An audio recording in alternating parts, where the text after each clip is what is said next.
Félix, un inventeur excentrique, avait passé des années à construire sa machine à remonter le temps. Un soir d'orage, il lança enfin la machine. Des étincelles jaillirent, un bourdonnement assourdissant emplit la pièce, puis le silence. Félix ouvrit les yeux. Autour de lui, tout était différent. Les bâtiments étaient futuristes, les voitures volaient, et les gens portaient des vêtements étrangement brillants. Il était arrivé dans le futur.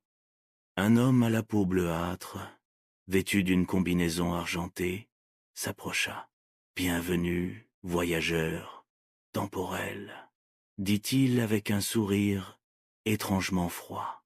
Félix, malgré sa peur, se sentit fasciné. L'homme lui expliqua que le futur était un monde technologique avancé, mais aussi confronté à de nouveaux défis environnementaux. Les villes étaient propres et efficaces, mais l'humanité dépendait entièrement de machines complexes. Félix vit des robots effectuer des tâches quotidiennes, des voitures autonomes naviguer dans le ciel, et des maisons intelligentes qui anticipaient tous les besoins de leurs habitants.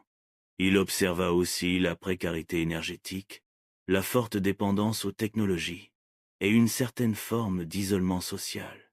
L'homme lui fit visiter une ferme verticale, où la nourriture était cultivée sans terre, grâce à des systèmes hydroponiques.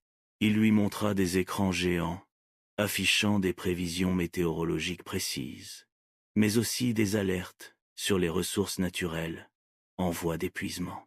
Félix constata que le progrès technologique avait apporté son lot de problèmes.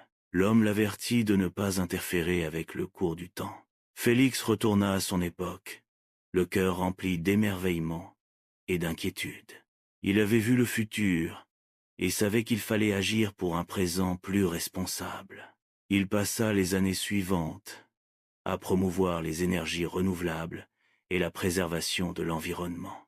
Il voulait s'assurer que le futur qu'il avait entrevu ne devienne pas une réalité dystopique.